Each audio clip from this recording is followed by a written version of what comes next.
Hello everyone, and as always, welcome back to my channel. And if it's your first time, welcome to my channel. My name is Marlene and I talk about eating disorder recovery and everything related to healing the relationship with your own body, with food and with movement. And today I want to talk about different things that I tried in order to recover from my eating disorder of 10 years, what eventually helped, and also how you can get there. Let's actually dive right into the topic as we always do. And when I say things that I tried, of course I want you to know there are so many different ways to recover, and I even see that in my clients all the time. Every recovery path is so individual and so different, and I really mean that. As somebody who is struggling and who really wants to get out of their situation, we are oftentimes desperate to find the number one answer. And that is actually the first thing that I tried to. I tried to think myself out of an eating disorder, and I tried to compare myself to other people. Well, there were some parts of it that actually helped, and the biggest part that helped me was to watch people that actually did recover, because I was always told that recovery is not possible or that you will always have to struggle.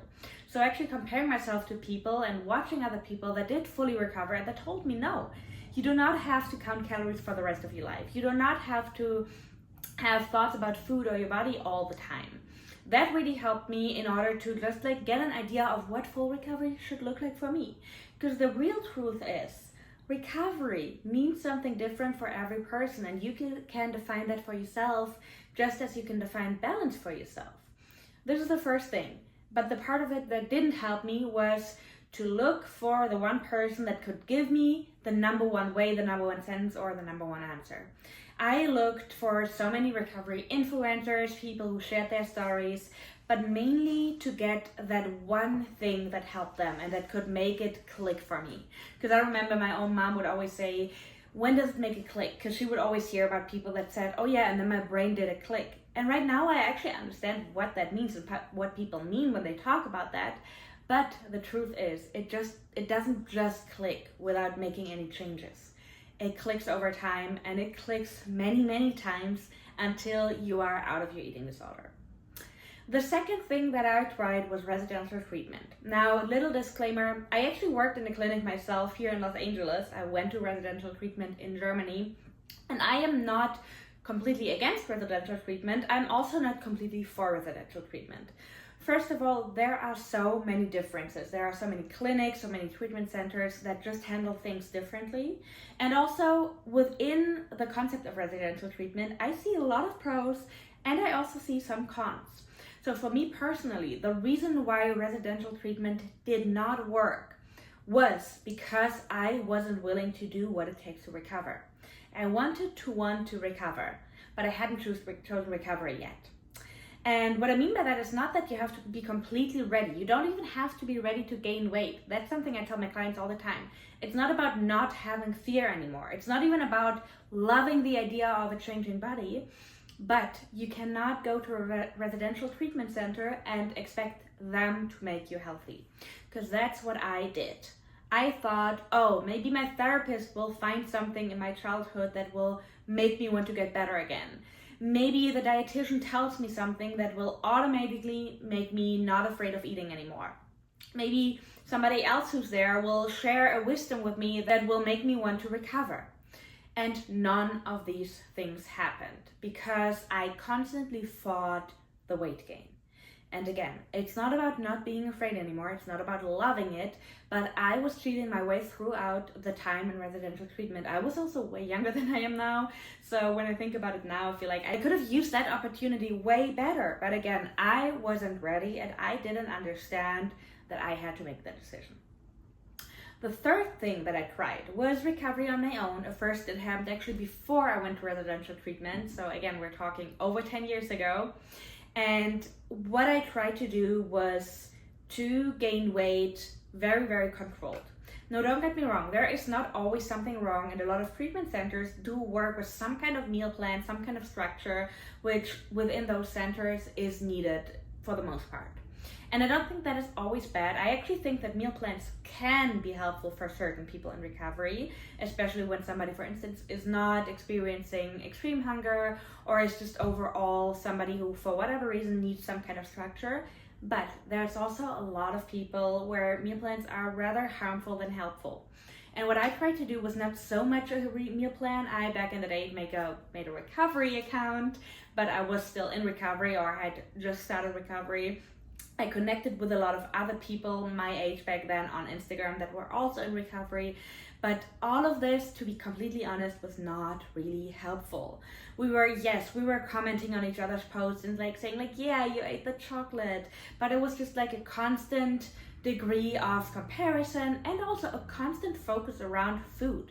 Like I felt like I had to photograph or film all my food. I think back then you couldn't even upload videos yet on Instagram. So I was mainly like taking pictures of every meal that I've eaten. I always tried to prepare everything perfectly, which all played back into the perfectionism of the eating disorder again.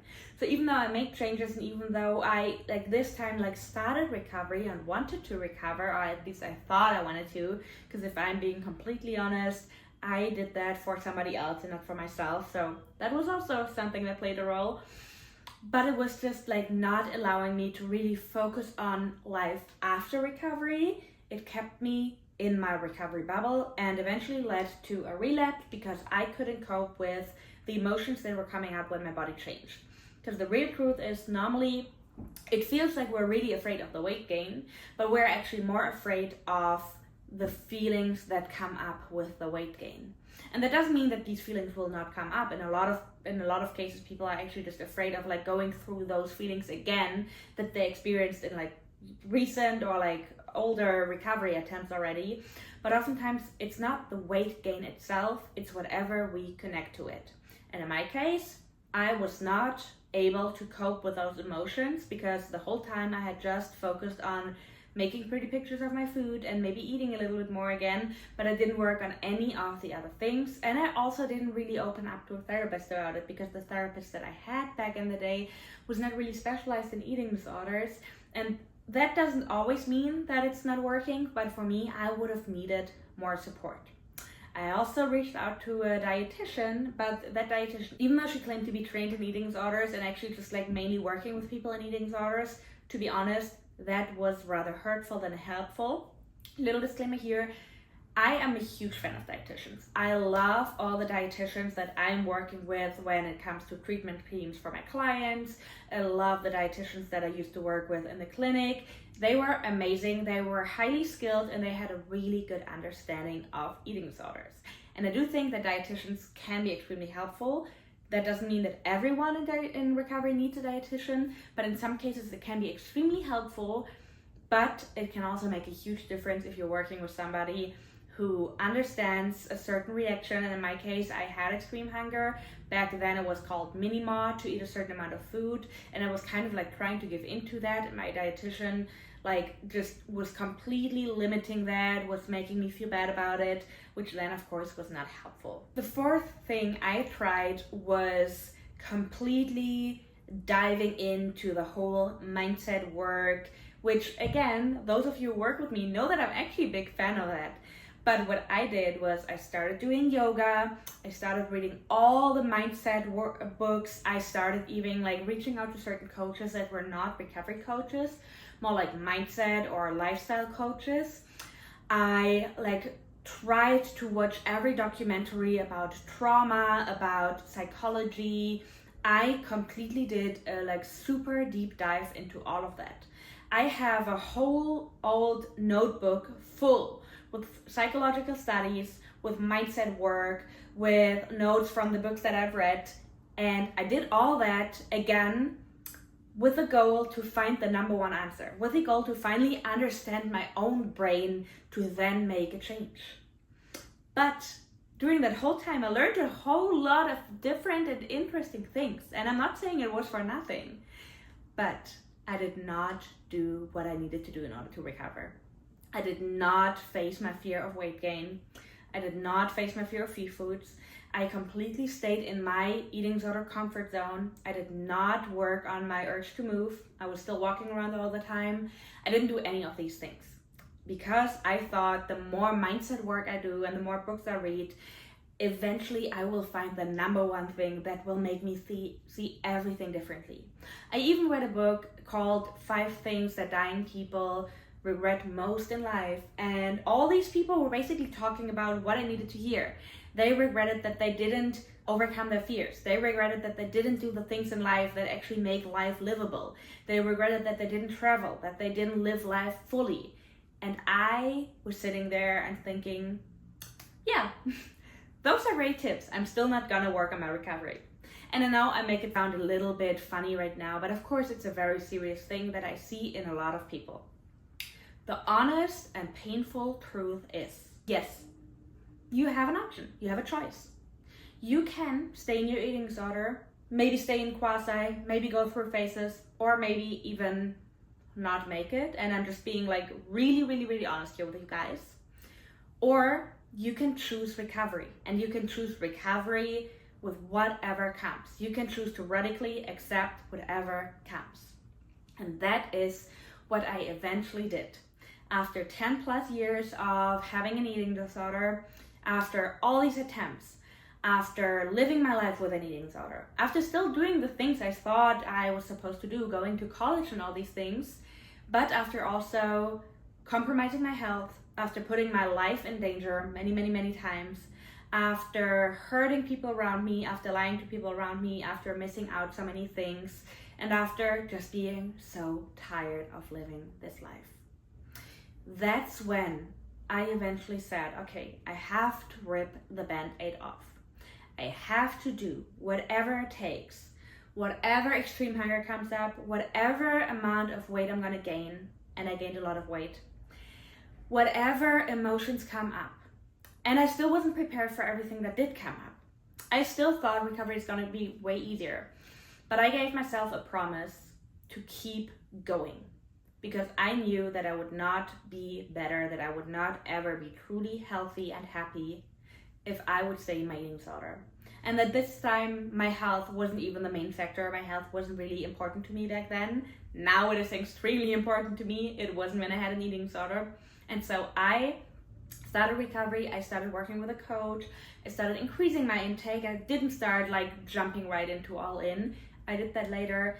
And I listened to my extreme hunger later, and I gained a lot of weight. And we're not just talking a few pounds, we're talking I more than doubled my weight, and I gained weight for over 2 years, even though everyone told me, oh, it shouldn't take that long, and I still did it. Because I knew I cannot go back anymore. Physically, I actually felt like I couldn't go back anymore, and I know that this is something that a lot of people in recovery feel. You come to this point where you feel like, shit, even if I wanted to, I couldn't go back anymore. This is extremely common. Just for those of you who are going through this right now, this is extremely common. You have no idea how many of my clients tell me that, and I just know from the scientific background why that is, and that this is actually not even a bad thing, even though it feels frightening in that moment. But I told myself to keep going, and to not only give this 1 or 2 years, but to give this at least 4 or 5 years. And I know it sounds like an extremely long time, but I just knew going back right now will either keep me in this forever, or I won't even make it these 4 or 5 years anymore. And this is what personally helped me. Going all in, coping with the weight gain. And I'm not pretending that this is gonna be easy. I actually got extremely depressed. I told myself I'm gonna be able to cope with all the emotions that come up, and then I actually wasn't, and I was completely overwhelmed, and I got extremely depressed into an extremely dark spot. And that was when I already had started recovery. Now at this point I didn't really have a big team, and I'm also not saying you need a whole recovery team, but I didn't have somebody that I was working closely with. I didn't even have a therapist. I actually stopped working with my coach at this time, and because I was moving continents, and so I didn't even have anyone to work through this, and that was definitely something that would have helped me, but I still kept going, and I just slowly kept crawling out of my hole. And again, I'm not pretending that this is easy. I'm also not pretending that this has to be your way. I've worked with people before whose ways look completely different, but the main big thing that will really make a difference is to radically accept whatever comes up, to accept however long it takes. Because oftentimes we have these timelines and we think, oh, well, after a year or after 2 years, I should be further, or my body should look different, or my eating should look different. When the real answer is these timelines, excuse my language, are bullshit. these timelines differ so much, and all the numbers you see are just an estimate that somebody tried to calculate based on any studies or experience from somebody else. But the real truth is, and again, I've been working with so many people in recovery, I've been seeing so many different recovery paths, that I can tell you it is just so different. But if you are ready to accept whatever comes up, to accept the weight gain, and again, it's not even about feeling ready for it now, but to just give yourself that promise to go that way and to go through this extremely painful, uncomfortable time for however long it takes, then your chances are really, really, really good to get out of there recovered. And of course, it takes a lot of mindset work. It takes a lot of work of looking at the underlying beliefs. It also takes a lot of nourishment. It takes a lot of rest. So oftentimes it can be helpful to work with somebody. And that can be a therapist. It can even be an eating disorder dietitian if they are really trained of working with this. It can also be a coach. This is up to you. There is no right or wrong. But I do want you to know that this is possible, but that you can't think yourself out of it. I really hope this video helped you guys. I know I was really, really upfront about this today, and this is not because I want to make this seem scary or I want to be mean, but I do really have to be very honest about these things, because nobody is helped with like sugarcoating it. It doesn't help you if I'm like pretending like this is all gonna be sunny and rainbows, but I want to be honest about it. This is my dog snoring, and this is my sign to stop this video. Let me know in the comments if this was helpful, where you are at, maybe also which recovery wisdoms you can give to other viewers, because I love this community and I love seeing you guys interact, and also which other questions you have, and I will see you in the next one.